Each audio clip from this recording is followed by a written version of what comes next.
The champagne glass slipped from Min Ji-hoon's hand first. He stood in the center of the Hansong Foundation Gala, surrounded by Seoul's elite, watching crystal shatter against marble in slow motion. The room tilted. His vision tunneled until all he could see was the gold pattern on the floor rushing toward his face. Min Ji-hoon was falling. Across the ballroom, Lola saw it happen. Her employer, So-yeon, was mid-laugh with a fashion editor, completely oblivious. The designer clutch Lola had been holding for 3 hours dropped from her hands as pure instinct took over. She lunged. Her legs moved before her mind caught up, pushing past startled guests in expensive gowns. She reached Ji-hoon just as his knees buckled, throwing herself forward to catch him. His weight crashed into her like a freight train. They tumbled together, floor, ceiling, chandelier spinning in a dizzying blur. Her back hit the marble hard enough to knock the air from her lungs. When the world finally stopped, spinning, she was sprawled beneath him, her hands gripping his shoulders. Their lips were pressed together, his eyes, dark and intense and completely disoriented, locked onto hers. For 3 heartbeats, she couldn't breathe, couldn't think, could only feel the warmth of his mouth against hers and the weight of his body pinning her to the floor. Then the phones came out. The whispers started like wildfire. Camera flashes erupted around them like lightning. 300 of Seoul's most powerful people had just witnessed something they would never forget. Lola's stomach dropped as reality crashed back in. She scrambled backward, nearly slipping on the spilled champagne. Ji-hoon was being helped to his feet by security, his face pale and confused. And standing over them both, her beautiful features twisted into something cold and vicious, was So-yeon. "Get off my husband." The words cut through the chaos like a blade. So-yeon's smile was pure poison as she leaned down. Her whisper meant only for Lola's ears. "You just made the biggest mistake of your worthless life." That accidental kiss just set off a chain reaction that will destroy lives. Because what collapsed wasn't just a man. It was the carefully constructed lie that's been hiding in plain sight for years. Someone in this ballroom has been waiting for this moment. Subscribe now, because this story isn't about what it looks like. Nothing is what it seems. And by the end, you'll realize that kiss wasn't an accident at all. It was the universe's way of saving a life.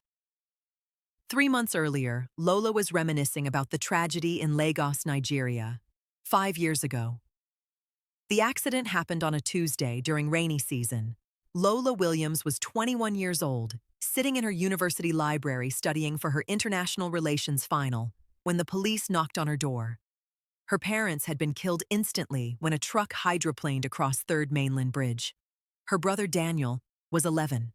He cried for 3 straight days. Lola buried her dreams with her parents. Now, 3 months before that fateful gala, Lola woke at 5 in the morning in a closet-sized apartment in Seoul's Itaewon district. She was 26, exhausted, and exactly 4 days behind on rent. She video called Daniel before his school day started back in Lagos. "Did you eat?" she asked the moment his face appeared on screen. "Did you?" Daniel shot back. He was 16 now, tall and lean, with their father's eyes and their mother's stubborn chin. "You look like you haven't slept." "I'm fine." "Lola." His voice dropped into that serious tone that made him sound far older than 16. "Grandma told me you're working 2 jobs now. You don't have to—" "Yes, I do." She forced brightness into her voice. "Your school fees are due next month. Grandma's medication needs refilling. The house needs repairs. I'm handling it." "I could get a job." "Absolutely not. You're staying in school. You're playing basketball. You're getting that scholarship and getting out of Lagos." Her voice cracked slightly. "Let me give you this. Please." After they disconnected, Lola sat in the silence of her tiny apartment and allowed herself exactly 30 seconds to feel the weight of it all. Then she checked her bank account. Grandmother's heart medication was due for refill in 1 week. Daniel's school fees were approaching. Rent was already late.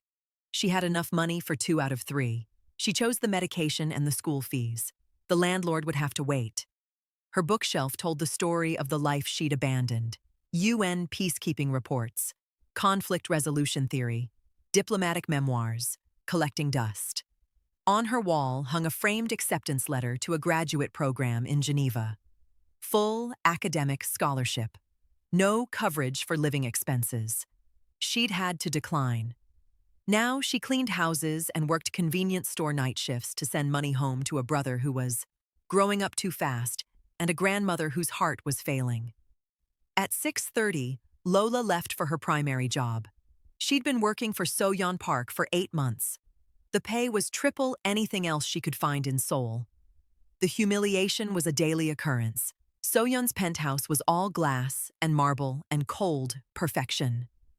Lola let herself in with her key, already bracing for whatever fresh torture the day would bring. "Lola!" Soyeon's voice rang out from the bedroom. "I need the midnight blue heels. The Louboutins." Lola retrieved them from the massive closet and brought them to where Soyeon sat at her vanity.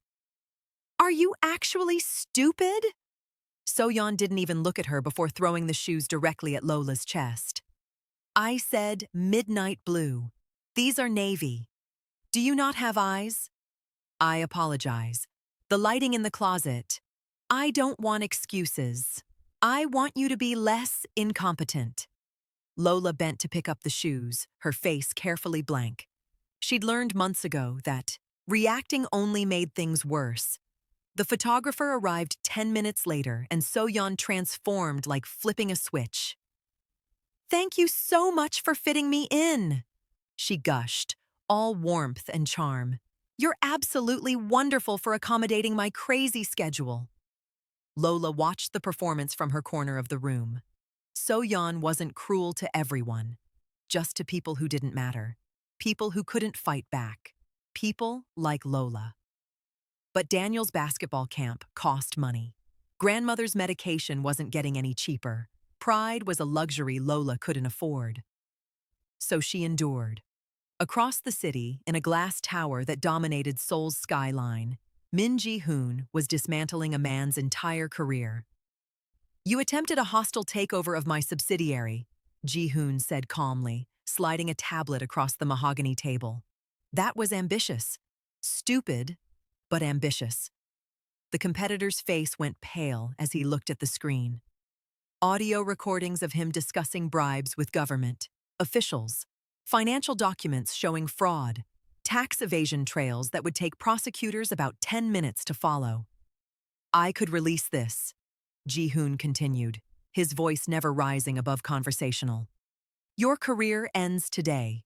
Your freedom probably ends within the month. You're bluffing." "Am I?" Ji-hoon stood, buttoning his suit jacket with practiced ease. "Ask the last person who said that to me." "Oh, wait. You can't. He's currently serving 8 years for embezzlement." He checked his watch. "You have until midnight to transfer the Gangnam Development Project to my company, resign from your board position, and leave Seoul. Permanently." "That's everything I've built." "Then you should have thought of that before you came after what's mine." The competitor transferred the project at 11:52 that night. Ji-hoon was 34 years old. He'd inherited a struggling company at 22 when his father died of a sudden stroke, and everyone had expected him to fail. Instead, he'd built an empire worth billions, legitimate business on the surface, shadow operations beneath that made him untouchable. He was strategic, ruthless when necessary, and profoundly alone. His marriage was proof of that. Ji-hoon arrived home well past midnight to find the lights off in the East Wing where his wife slept. They'd been married 3 years. It had been a practical arrangement from the start. Soyeon's modeling career needed stability and respectability. His empire needed to appear more human. A beautiful wife at charity galas served that purpose. For a while, it had worked. He passed his home office and saw Soyeon's silhouette in the doorway. "How was the show?" he asked. Fine. She didn't slow down, didn't look at him. The Milan contract? Signed. She disappeared up the stairs. He stood in the silence of his enormous house and tried to remember the last time they'd had an actual conversation. The last time they'd touched each other. 8 months, he realized. Maybe longer. Every Sunday, the one constant in Ji-hoon's life arrived like clockwork. Madame Choi let herself into his office carrying a container of kimchi jjigae. She'd raised him since he was 2 years old, after his mother died of a brain aneurysm. She was the only mother he'd ever really known. "You're working yourself to death, my son," she said, setting down the food with the same gentle care she'd shown him for 32 years. "I learned from watching you sacrifice everything for me." Ji-hoon stood to kiss her forehead. "Sacrifice?" She touched his cheek, her eyes warm. "You were never a sacrifice. You were my purpose." They ate together, talking about everything and nothing. She told him about the charity event she was organizing, asked about his health, worried over the dark circles under his eyes. "Do you remember," she said, touching a photo on his desk, 5-year-old Ji-hoon missing his front teeth, "when you declared you'd live forever because death seemed inefficient?" Ji-hoon laughed. "I was a strange child. You were perfect." Her voice caught slightly. "You are perfect. Everything I gave up, every dream I set aside. It was all worth it to watch you become this. I don't deserve you. You deserve the world." She squeezed his hand. "I just wish I could give it to you." After she left, Ji-hoon sat in his office, feeling the warmth of her love like a blanket. She was the only person in his life who'd never wanted anything from him except his happiness. She loved to see him happy, and he trusted her completely. Late that night, Ji-hoon was reviewing quarterly reports when he reached for his water glass. His hand trembled, just slightly, barely noticeable. The glass slipped. From his fingers and water spilled across the desk, soaking into important documents. He stared at his hand, confused. He was 34, healthy, athletic. Hands didn't just fail. The room tilted for exactly 4 seconds, then stabilized. Ji-hoon cleaned up the water, told himself it was exhaustion, and went to bed. But the tremor in his hand kept him awake for hours. 3 months before the gala, So-yeon started a new routine. Ji-hoon was already in his home office when she entered wearing silk pajamas, carrying a tray with careful precision. "I've been reading about health," she said, setting down a mug of steaming tea. "This herbal blend has antioxidants, stress relief properties. I thought you could use it since you like working yourself to stupor." Ji-hoon looked up, genuinely surprised. "I usually drink coffee." "Which is terrible for you." She kissed his temple, and it was the first affectionate gesture she'd made in months. "Try this." "For me?" He sipped it. The tea was actually quite good, slightly sweet, earthy, soothing. "Thank you. That's thoughtful." Her smile seemed almost genuine. "You're my husband. I should take care of you." It became routine. Every morning, So-yeon brought the same herbal tea in his favorite navy and gold mug. Every morning, she'd kiss his temple and remind him to drink it while it was hot. After months of coldness, Ji-hoon found himself touched by the consistent effort. Maybe their marriage wasn't as dead as he'd thought. Maybe crisis could reveal what had been buried. He drank the tea every single day. 2 months before the gala, the symptoms got worse. Ji-hoon was in a board meeting when the dizziness hit. He gripped the edge of the table, breathing through it while his CFO droned on about quarterly projections. The episode lasted maybe 10 seconds. But Park, his second-in-command and college friend, noticed. "You okay?" Park asked after the meeting. "Fine. Just tired." But it wasn't fine. The dizzy. Spells were happening more frequently. Sometimes his hands trembled when he signed documents. Sometimes his vision would blur for no reason. He told himself it was stress. The weight of the empire. too many late nights. 6 weeks before the gala, Ji-hoon took a meeting with potential investors. One of them brought an associate, a man named Dae-jung Choi. "Mr. Min, I've been hoping to meet you," Dae-jung said, extending his hand. Something in Ji-hoon's gut twisted the moment their hands touched. "Have we met?" "Not formally. I run Choi Capital, private equity focused on family businesses in transition." "My business isn't transitioning. Not yet." Dae-jung smiled, and there was something cold in it. "But I believe in thinking ahead." "Your father taught me that." Ji-hoon went very still. "You knew my father?" "Briefly. He was memorable. We had a lot in common, actually." Before Ji-hoon could press for details, Dae-jung excused himself and disappeared into the crowd. But something about the man's face bothered Ji-hoon for days afterward. The bone structure, the eyes, the way he held himself. It was like looking in a warped mirror. 1 month before the gala, Ji-hoon was working late in his study when the worst episode yet struck without warning. His vision didn't just blur, it fractured into kaleidoscope pieces. His body convulsed. He collapsed, vomiting, completely unable to control his limbs. He was alone, terrified, convinced he was dying. By the time security found him, the episode had passed. But Ji-hoon was shaken to his core. The next morning, he called Dr. Kang.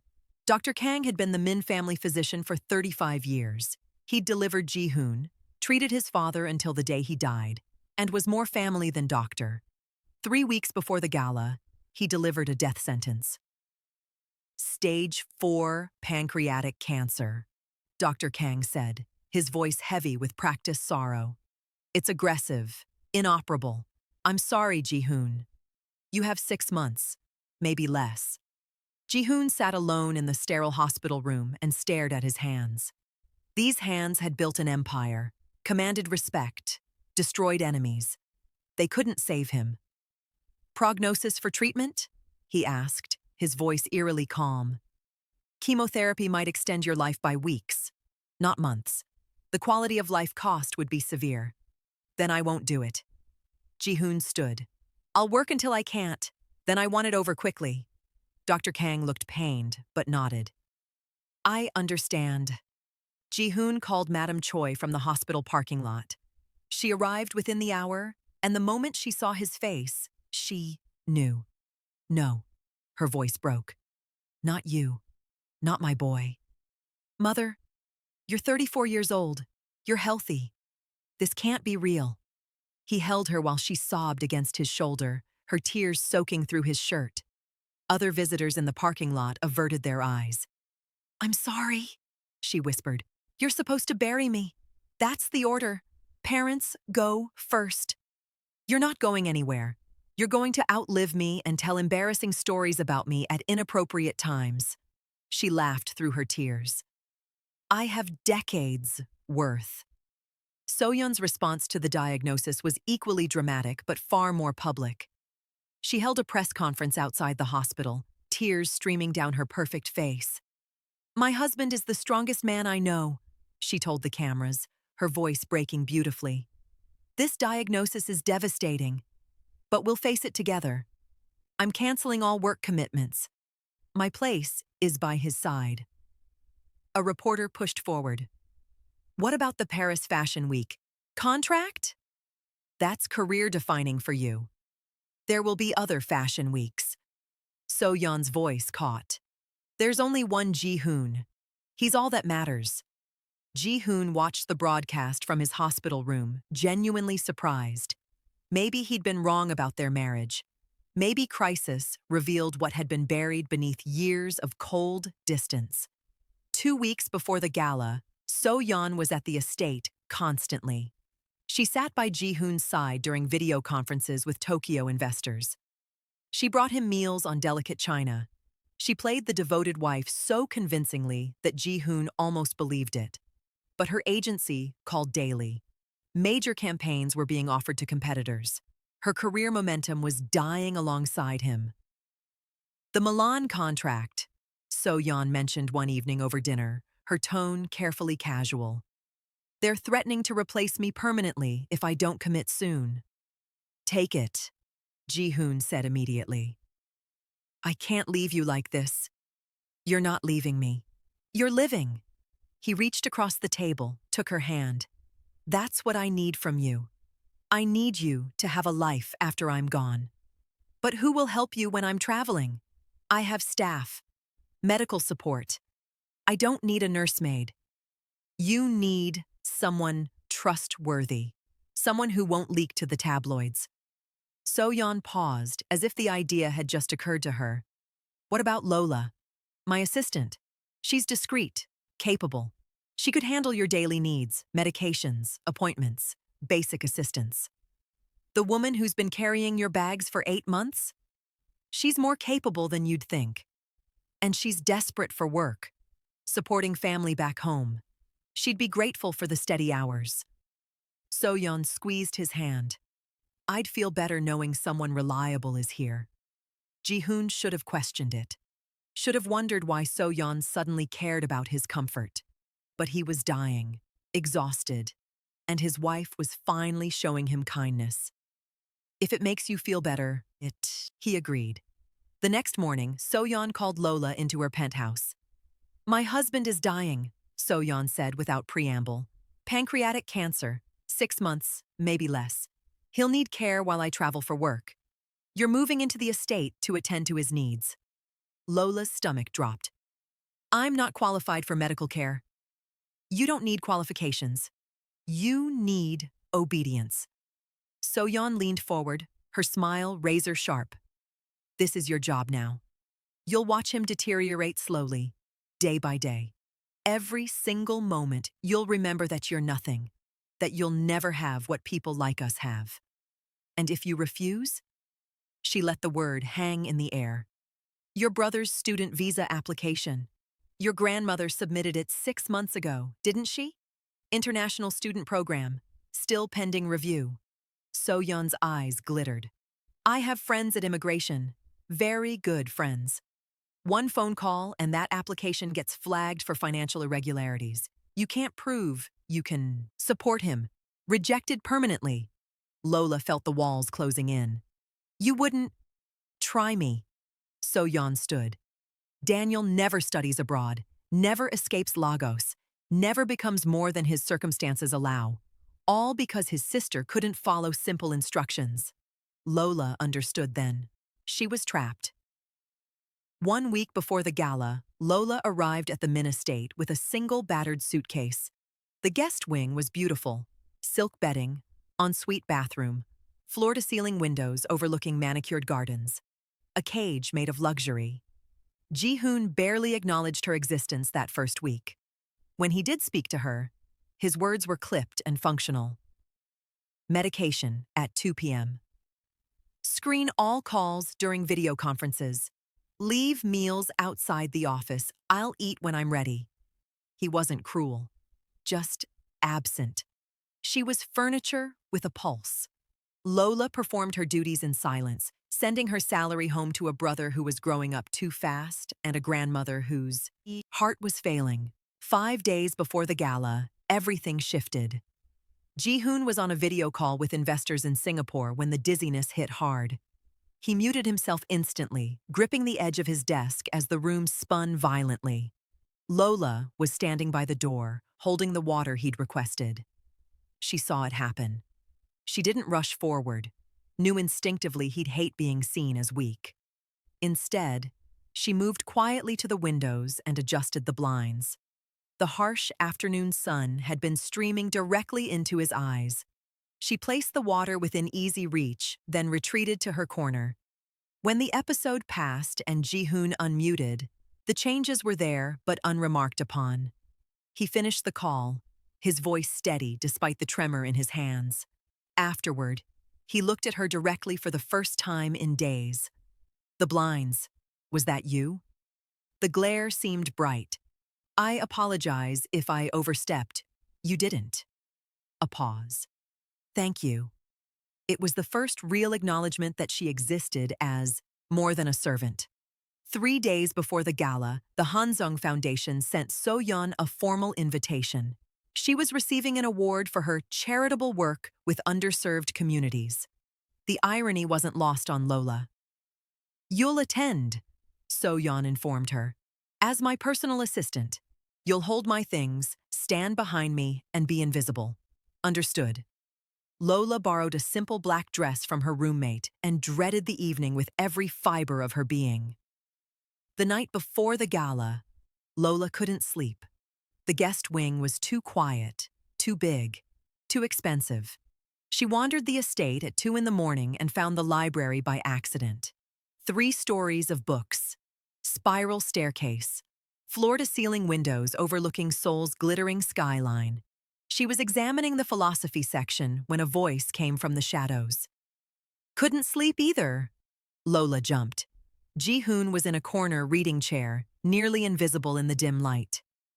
"I'm sorry, I didn't mean to intrude." "You didn't." He gestured to another chair. "Company would be welcome." They sat in silence for a while.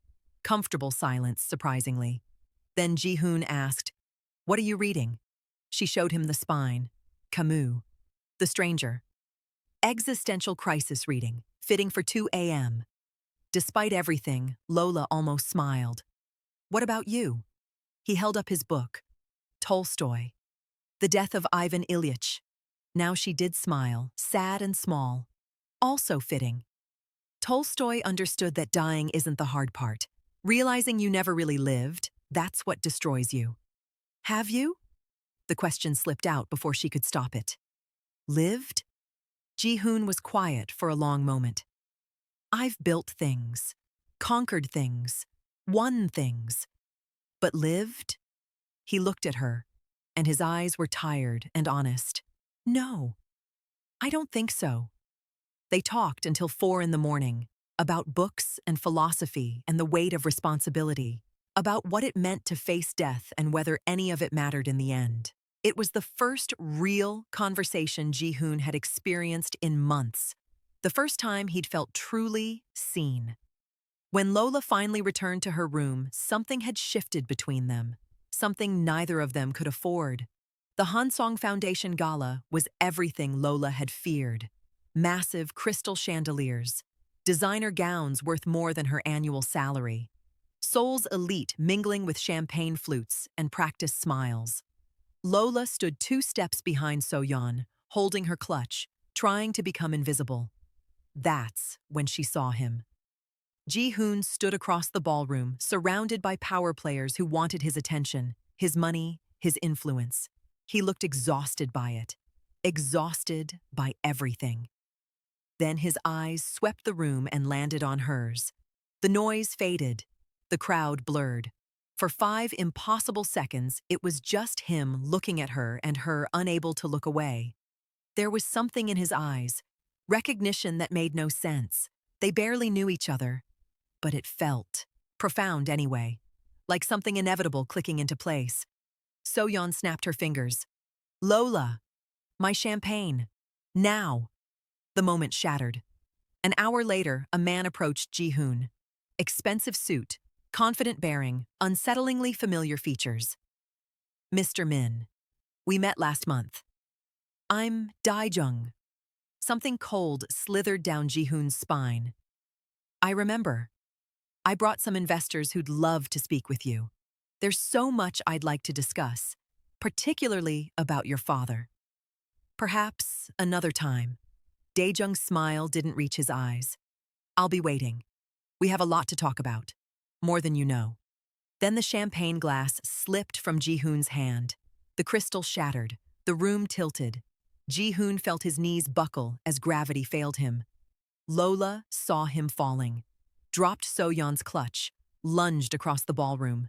She caught him, but his weight was too much. They crashed together, tumbling in a chaos of silk and limbs. When they finally stopped, she was beneath him, her hands gripping his shoulders, their lips pressed together. His dark eyes stared into hers with an intensity that stole her breath. The crowd gasped. Phones appeared. Flashes erupted. Lola scrambled backward, horror dawning. 300 people had just witnessed that. 300 phones had captured it. Security swarmed, paramedics materialized. So-yeon transformed into the devastated wife, crying for the cameras while hissing threats at Lola when no one was watching. As they loaded Ji-hoon into the ambulance, his eyes found Lola's one last time through the chaos. He looked confused, vulnerable, human. Then the doors closed, and he was gone. So-yeon found Lola in the venue bathroom 10 minutes later. "You just humiliated me in front of Seoul's most powerful people," So-yeon said, her voice terrifyingly calm. "That little accident is all over social media already. By morning, you'll be famous." "I was trying to help." "I don't care." So-yeon stepped closer. "Here's what happens now. You continue working for me. You live at the estate. You care for my dying husband. And every single day, you remember that you'll never have him, never be him, never be anything but help. And if you try to quit," she smiled, "Daniel's visa disappears. Forever." That night, Lola found an envelope under her door.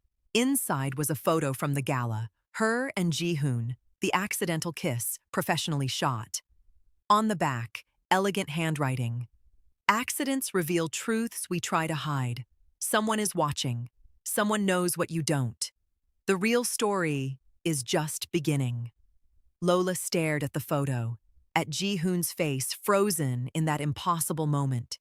And she realized with creeping horror that she'd felt something during that kiss. Something real. Something dangerous. Because he was dying. He was married, and falling for him could destroy everything she had left. If you're enjoying this story, smash the like button and subscribe if you haven't yet. Trust me, there's still a lot waiting to unfold. 2 days after the gala, Lola woke to her phone exploding with notifications. She was viral. Headlines screamed across every news site. "Mystery woman kisses dying CEO at charity gala."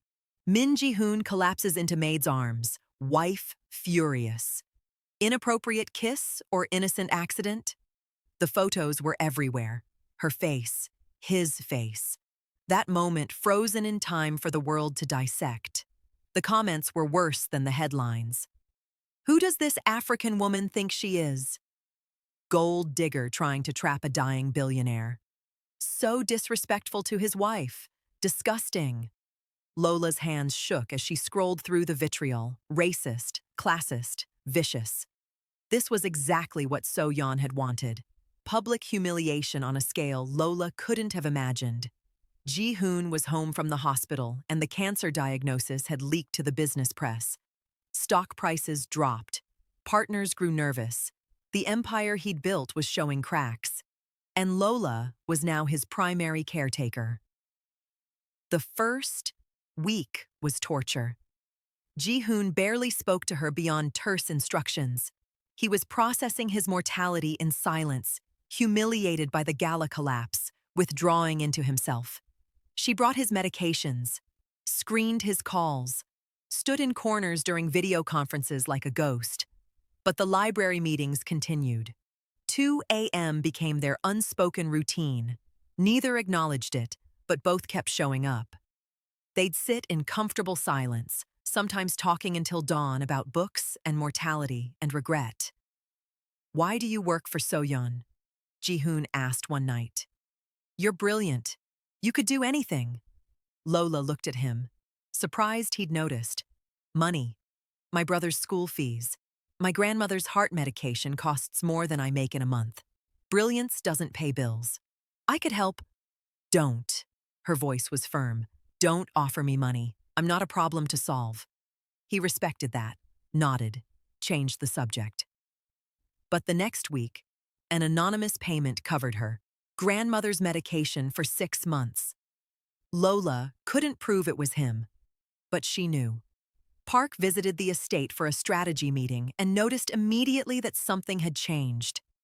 "You look better than expected," Park said when they were alone. "Because I'm dying slowly instead of quickly? Because you don't look as alone as last time I was here." Park glanced toward where Lola had just disappeared with a tea tray. The assistant? So-yeon's assistant. She's handling logistics. Sure. Logistics. Park grinned. You haven't looked at anyone like that since college, before the Empire turned you into a machine. I'm dying, Park. Exactly. You don't have time to waste being efficient about it. Stop dying like a robot and start living like a human. Ji-hoon wanted to argue, but he couldn't. Because Park was right. The business crisis escalated faster than anyone anticipated.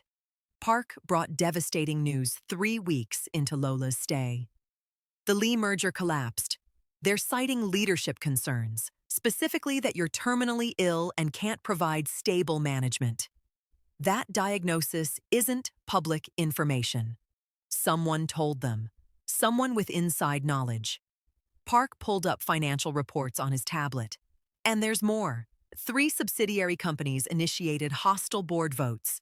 They're trying to remove you as majority stakeholder. That's impossible. I control those boards. Someone's been buying minority shares for months. Small purchases from different shell companies. They've consolidated enough voting power to challenge you. Ji-hoon's jaw tightened. Who? Still tracing it. But whoever it is knows our corporate structure intimately. This is inside information. A week later, the sabotage became personal. A proprietary technology design Ji-hoon's company had developed, worth millions, not yet patented, appeared in a competitor's product launch. Someone had leaked it from secure servers. Ji-hoon reviewed the access logs. Only 5 people had clearance: himself, Park, the CTO, Dr. Kang, and So-yeon. Revoke So-yeon's access, he ordered. Park hesitated. She'll notice. She'll ask why. I don't care. Do it now. That same week, Dae-jung appeared again. Ji-hoon had forced himself to take a meeting with potential investors, needed to prove he was still capable, despite his illness. They brought an associate, Dae-jung Choi. Again. We met at the Hansung Gala, Dae-jung said, his handshake firm and challenging. I was sorry to see your collapse became so public. How did you know about my diagnosis? It's not public. Seoul's elite is a small world. Information travels. Dae-jung sat uninvited. Which is why I'm here. My firm specializes in succession planning. In 3 months, maybe 4, when you can't function and the empire is in chaos, who takes over? I'm not transitioning. Your father didn't plan either. Dae-jung leaned forward. I had dinner with him the night, before he died, actually. He was reflective, said he had unfinished business, children he'd failed, secrets that would eventually surface. Ji-hoon went cold. You spoke to my father the night before his stroke? Business dinner. He seemed to know something was coming. A pause. Makes you wonder if his death was as sudden as everyone thought, doesn't it? After the meeting, Ji-hoon couldn't shake the implication. His father had died of a stroke. Sudden, unexpected, natural causes. But what if it wasn't? 4 weeks into her stay, Lola was walking back from errands when she noticed the car. Black sedan, tinted windows, following her. She took a random turn. The car followed. She ducked into a convenience store, watched through the window. The car parked across the street. Waited. Her hands shook as she called Park. Someone's following me. 3 days now. Same car. Park arrived with security within 10 minutes. The car was gone by then. We're assigning you protection, Park said. That's excessive. Anyone close to Mr. Min is a potential target. And whether you realize it or not, you're closer to him than anyone right now. That night, a package arrived at the estate.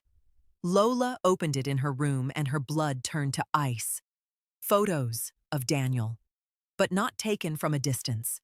Someone had been inside their house in Lagos. Daniel asleep in his bed. Close-up of his homework showing his full name and school. His basketball jersey with the number visible. A photo of him laughing with friends. At the bottom of the box, a single bullet. Lola broke completely. She started throwing clothes into her suitcase, hands shaking so badly she could barely grip the fabric. If she left, Daniel would be safe. That's all that mattered. Ji-hoon found her like that, terrified, crying, trying to run. What happened? She showed him the photos with trembling hands. The bullet. His fury was immediate and volcanic. Within 2 hours, he'd deployed an elite security team to Lagos. 24-hour protection on Daniel. The house secured. School discreetly notified. Grandmother given a panic button. "Why are you doing this?" Lola whispered. He cupped her face, thumbs wiping away tears. "Because you love him. And I can't." He stopped himself. "Can't what?" "I can't lose you. I'm already losing everything. I can't lose you too." The confession hung in the air between them. Then she kissed him. Not planned, not thought through, just desperate need. It wasn't like the Gala, accidental and shocking. This was deliberate, a choice. Two people reaching for something real in the chaos. Ji-hoon responded with everything he'd been holding back for weeks. His hands tangled in her hair, her body pressed against his. Weeks of denial burning away in seconds. When they finally broke apart, both breathing hard, reality crashed back. "This is wrong," Lola whispered. "I don't care anymore. You're married. To a stranger. I haven't had a real marriage in years. You're dying. Which means I have no time left for pretending I don't love you." The words came out raw, honest. "I love you, Lola. I shouldn't, but I do. And I'm selfish enough to want whatever time I have left to mean something." She kissed him again. Answer enough. They didn't sleep together. Ji-hoon refused while still legally married, some shred of honor remaining. But the emotional affair was undeniable now. Stolen kisses in quiet moments, falling asleep holding hands, whispered confessions at 3 a.m. For the first time since his diagnosis, Ji-hoon felt alive. Sunday arrived, and with it, Madame Choi. She noticed the change in him immediately. "You look different, lighter." Just accepting things, I suppose. Acceptance is important.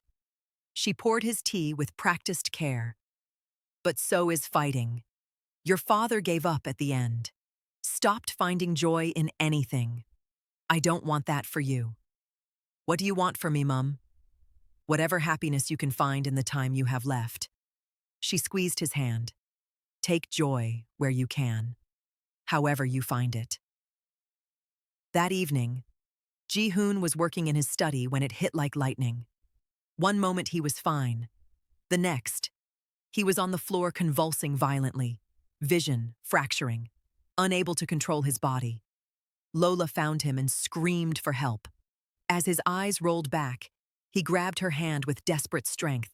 "Something's wrong. This isn't. Cancer should be different. This is something else." Then consciousness slipped away completely. In the ambulance, paramedics asked which hospital. Standard protocol dictated Samsung Medical Center, where Dr. Kang worked, where all Ji-hoon's records were kept. But Lola remembered his words. Something else. She'd been researching pancreatic cancer for weeks, trying to understand what he was facing. His symptoms didn't match. The progression was wrong, too sudden, too violent, then recovering too quickly between episodes. What if the diagnosis was wrong? Asan Medical Center, she decided. Take him there. But his records, Asan, now. At the hospital, while Ji-hoon was being stabilized, Lola noticed something. The travel mug from his desk. She'd grabbed it instinctively when packing his things for the ambulance. There was residue at the bottom. Not tea leaves. Something else. White. Crystalline. She touched it. Rubbed the powder between her fingers. Her stomach dropped. This was in the herbal tea So-yeon made him every morning.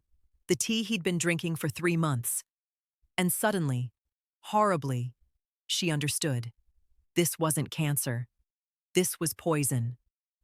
Dr. Song reviewed Ji-hoon's case with deep skepticism. Who diagnosed the pancreatic cancer? Dr. Kang, our family physician for 35 years. And oncology consultations? Dr. Kang arranged everything through Samsung Medical. Dr. Song's expression hardened. I'm ordering independent imaging, full toxicology panel, comprehensive blood work. Why? Because his symptom presentation doesn't match advanced pancreatic cancer at all. Lola showed Park the mug. We need this tested. Immediately. He took it to a private lab. Madame Choi arrived at the hospital, visibly distraught. She sat with Lola in the waiting room. Thank you for bringing him here, for staying with him. I couldn't leave. Madame Choi studied her for a long moment. You love him. Lola's throat tightened. Yes. Does he know? Yes. Be careful, child. Something unreadable crossed Madame Choi's face. Loving a Min is dangerous because of their family. We destroy what we can't control, even when we shouldn't. She touched Lola's hand. The gesture seemed kind, but felt like a warning. So-yeon flew back from Milan, bursting into the hospital in designer grief. Why wasn't I called immediately? He's my husband. Park stepped between them. She saved his life by bringing him here. So-yeon's smile was ice. Of course. Thank you, Lola, for your initiative. Hours later, Dr. Song pulled Lola and Park into a private room. Mr. Min doesn't have pancreatic cancer. Silence. That's impossible, Park said. The diagnosis is wrong or fabricated. Dr. Song showed them comparison scans. This is what stage 4 pancreatic cancer looks like. This is Ji-hoon's pancreas, completely healthy. Then what's killing him? Chronic aconitine poisoning, plant-based neurotoxin from wolfsbane. Administered in small doses over time, it mimics terminal illness perfectly. Based on toxicity levels, he's been poisoned consistently for approximately 3 months. Lola pulled out the mug, now sealed in a bag. I found residue in this. White powder. This is what he drinks every morning. Dr. Song tested it immediately. He returned 10 minutes later, his face ashen. Concentrated aconitine. This single dose could have killed him if he'd finished the cup. Lola's voice shook. His wife makes him herbal tea every morning for 3 months. She started the routine exactly when his symptoms began. Park's expression went dark. So Yeon has been murdering him. Not just her, Lola said quietly. Someone diagnosed him with fake cancer. Someone falsified all those tests. This conspiracy is bigger than just So-yeon. When Ji-hoon woke, weak but conscious, they told him everything. He processed it in silence. Then, I'm not dying? Not from cancer, but the poison damage is real. Who? They explained about the tea, the residue, the toxicology results, Dr. Kang's convenient diagnosis. Ji-hoon's face went blank, the shutdown that happened before rage. My wife has been killing me for 3 months. My doctor covered for her. This is conspiracy. We don't know how deep it goes. Then we find out. His mind was already working despite his weakness. They think I'm still dying. That's our advantage. We investigate quietly, build evidence, then expose it publicly where it can't be suppressed. From his hospital bed, Ji-hoon remotely accessed his home security system. The footage revealed everything. So-yeon in his private office at 3 a.m., 12 different times over 6 months. So-yeon on her phone in the garden, pacing angrily, repeatedly. And 3 months ago, exactly when the poisoning started, a visitor while Ji-hoon was traveling, Dae-jung Choi. So-yeon had let him into the house. They'd spent 2 hours together in the sitting room. Why would his wife meet privately with a man Ji-hoon barely knew? Ji-hoon's underground network traced So-yeon's finances. Secret offshore account. Monthly deposits for 3 years. Hundreds of thousands. The source? Buried. Under layers of shell companies. Choi Dae-jung. Who is this person? Ji-hoon demanded. They pulled up recent surveillance footage. Ji-hoon stared at Dae-jung's face and felt the world tilt. It was like looking in a mirror. Same bone structure, same eyes, same jaw. Impossible. But Ji-hoon had to know for certain. Ji-hoon set up an elaborate trap, a fake private art auction, exclusive and invitation only. Dae-jung's ego wouldn't let him refuse. During the event, one of Ji-hoon's operatives accidentally spilled wine on Dae-jung's sleeve. Profuse apologies.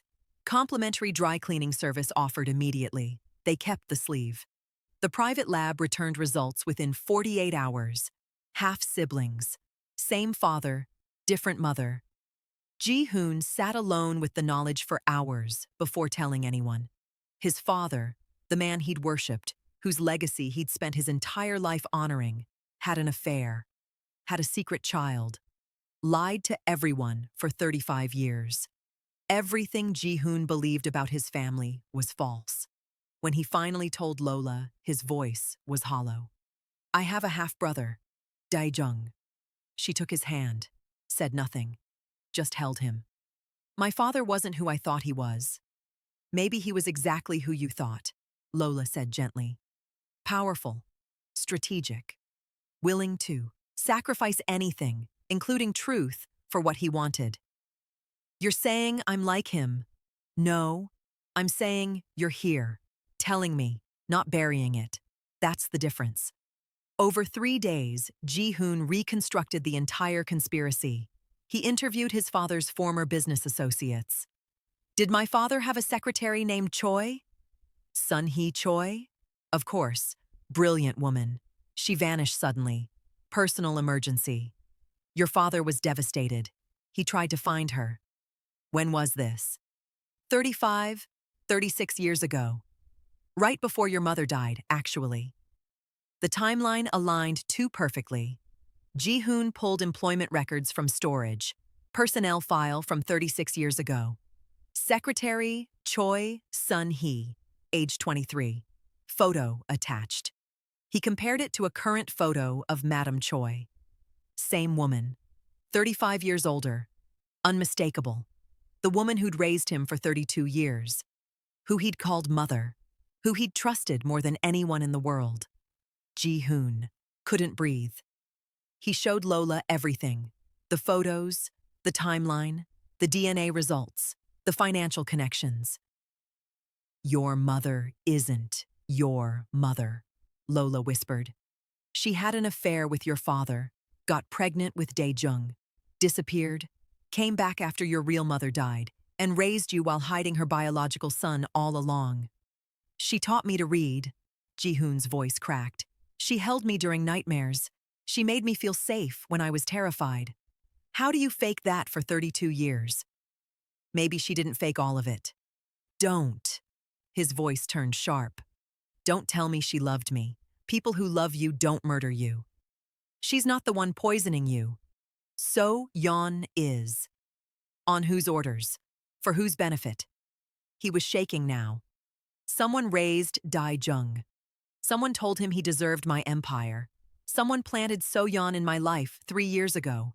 Someone orchestrated everything. And they both knew who." The full picture emerged like a nightmare. 36 years. Ago, Sun-hee Choi had an affair with Ji-hoon's father, got pregnant. He demanded she abort. She refused and vanished.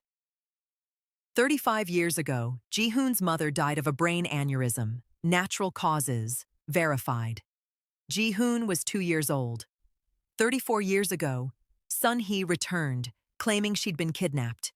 Ji-hoon's father, drowning in grief, overwhelmed with a toddler, hired her as a nanny out of guilt. She raised Ji-hoon while secretly visiting Dae-jung, telling him about the powerful father who'd abandoned them and the half-brother who'd stolen his birthright. 12 years ago, Ji-hoon's father died of a stroke. Natural. Sudden. His will left everything to Ji-hoon. Nothing for Dae-jung, who he'd never officially acknowledged. Sun-hee's decades of waiting ended in nothing. 3 years ago, she recruited So-yeon, ambitious model willing to do anything for money. Planted her as Ji-hoon's wife. 3 months ago, the poisoning began. Triggered by Ji-hoon's announcement that He was updating his will, creating a foundation, distributing his wealth. Sun He couldn't risk that. Dr. Kang had been compromised 30 years ago. She knew his secrets, a patient death he'd covered up, financial fraud. He had no choice but to comply. "We can't go to regular police," Park said. "Sun He has prosecutors and judges on her payroll. Decades of cultivation. Evidence will disappear." "Then we expose it publicly," Ji-hoon said. "Make it impossible to bury." The plan was dangerous. Ji-hoon would pretend he was still dying. Return home to die with dignity. Resume normal routines, including drinking the poison tea in small amounts, with secret medical support. "That's insane," Lola protested. "The poison already damaged your kidneys and liver. More could kill you." "If they suspect we know, they'll either kill me immediately or vanish. We need them confident." His voice was steel.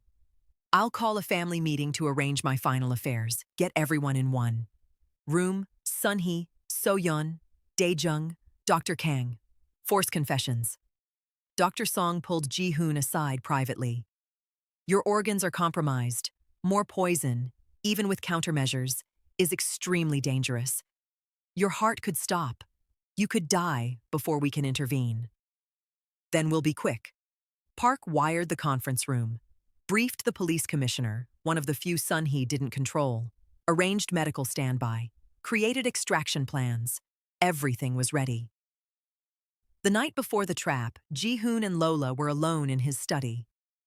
"If this goes wrong," he started, "it won't. If it does, take Daniel. Use the money I transferred to your account. Go home. Finish your degree. Live enough for both of us. Stop talking like you're dying. I might be. Even if we win tomorrow, my organs are compromised." She kissed him to stop the words. When they broke apart, she whispered, "Then we deal with that together. After we end this, together." He held her like he was memorizing the feel of her. "Loving you was the only real thing in my entire life. Then keep loving me, tomorrow, next year. Don't make it past tense. I promise." Morning arrived too fast. Ji-hoon drank the poisoned tea. So-yeon brought one final time. So-yeon watched with her secret smile, completely oblivious. Sun He called to confirm attendance, her voice warm and maternal. Dae-jung arrived early, already mentally claiming the office. Dr. Kang looked terrified, sweating, trapped. And Ji-hoon could already feel the poison working, hands trembling, vision starting to blur. In 90 minutes, everyone would be in that room. He wasn't sure he'd stay conscious long enough to see justice served, but he was going to try, because dying without them paying for what they'd done wasn't an option. The conference room overlooked Seoul's glittering skyline. Every word would be recorded. Police waited in the adjacent room. Everyone assembled. Sun He, So-yeon, Dae-jung, Dr. Kang, and Park. Lola watched from a hidden room, monitoring Ji-hoon's vital signs remotely, ready to intervene if his body started failing. Ji-hoon looked terrible, pale, trembling, barely staying upright. Half performance, half reality. The poison was working faster than anticipated. "Thank you for coming," he said, his voice weak but clear. "I wanted to settle things before the end." Sun He reached across the table and took his hand. The loving mother. "We're here, my son. Always." Ji-hoon looked at her hand on his and felt nothing but cold fury. "I've been reviewing things, preparing my estate." He turned to So-yeon. "Found some irregularities. Can you explain why you were in my private office at 3 a.m., 12 times over 6 months? So-yeon's face went carefully blank. Ji-hoon played the security footage on the large screen. So-yeon entering his office, staying 15 to 20 minutes, leaving with her phone. "What were you doing?" "You're confused. The medication?" "I don't have medication. I have poison." He turned to Dae-jung. "She was feeding you information, wasn't she? Everything you needed to destroy me from the shadows." He slid financial records across the table. The offshore account. 3 years of payments. Daijung's expression didn't change, but his hands clenched. But what confused me was why you'd help each other. Strangers collaborating to destroy me seemed unlikely. Ji-hoon placed the DNA results on the table. Then I had your DNA tested. Half-brothers. Same father, different mother. The room went silent. Hello, brother. Father never mentioned you. Daejung's careful mask finally cracked. Because I was the mistake. The dirty secret. You were the golden child. The heir. The chosen one. I was hidden away like garbage. I didn't know you existed. And that makes it better? Daejung's voice rose. I grew up watching from the shadows while you inherited everything. You got our father's name, his empire, his love. What did I get? Shame. A mother who visited once a month and cried about what should have been mine. Stage 4 pancreatic cancer. Ji-hoon continued, his voice weakening. 6 months to live. Except I don't have cancer. I have aconitine poisoning. 3 months of slow murder. He showed the toxicology report, the tea mug, the lab results. Administered by my devoted wife in my morning tea, every single day. So-yeon stood abruptly. This is insane! Sit down. Park blocked the door. Ji-hoon turned to Dr. Kang. You've been on her payroll for 30 years. He played the audio recording. Dr. Kang and Sun-hee discussing maintaining the cancer narrative. Dr. Kang crumbled, sobbing. She threatened my grandchildren. 30 years ago and again 3 months ago. I never wanted... He pointed at Sun-hee with a shaking hand. She did this. Everyone turned to Madame Choi. She stood slowly. The maternal warmth evaporated like morning mist. What remained was ice and rage. Your father had me first, she said, voice cutting. I gave him everything. But I wasn't good enough. Wrong family, wrong status. So he married your mother and kept me as his secret. So you murdered me for revenge? I murdered you for justice.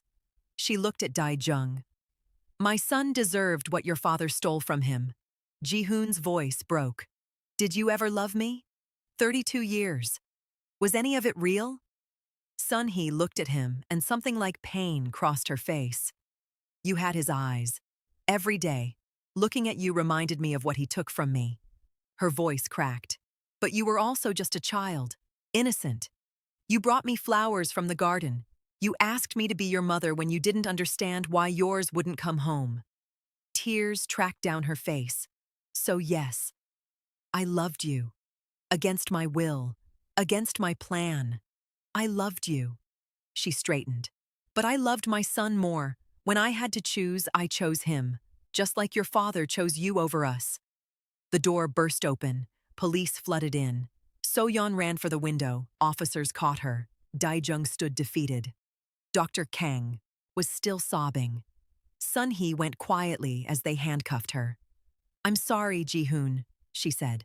Watching you build something greater than your father ever dreamed, that made me proud, even though I couldn't let you keep it. Then they led her away. The moment they were gone, Ji-hoon's legs gave out. The poison, the stress, his compromised organs couldn't cope. Lola was there instantly, catching him. Stay with me. Don't you dare leave now. He managed a weak smile. Not planning to... Then darkness took him. 2 months later, the trial dominated every headline. The evidence was overwhelming. Sun-hee Choi, 25 years. So-yeon Park, 20 years. Daejung Choi, 15 years. Dr. Kang, 12 years. All appeals denied. Ji-hoon spent 3 months in the hospital. The kidney and liver damage was severe but recovering. Prognosis, near full recovery, normal lifespan. But he'd never be exactly who he was before. The psychological scars ran deeper. In therapy, he asked, how do you separate the love from the lie? His therapist replied, maybe you accept that humans contain contradictions. She loved you and wanted you dead. Both were true. Daniel's visa was approved within weeks of So-yeon's arrest. He flew to Seoul and met Ji-hoon at the airport. "You're the guy who almost got my sister killed. I'm the guy who loves your sister." Daniel looked him over carefully. "You better be worth it." "I'm trying to be. Try harder."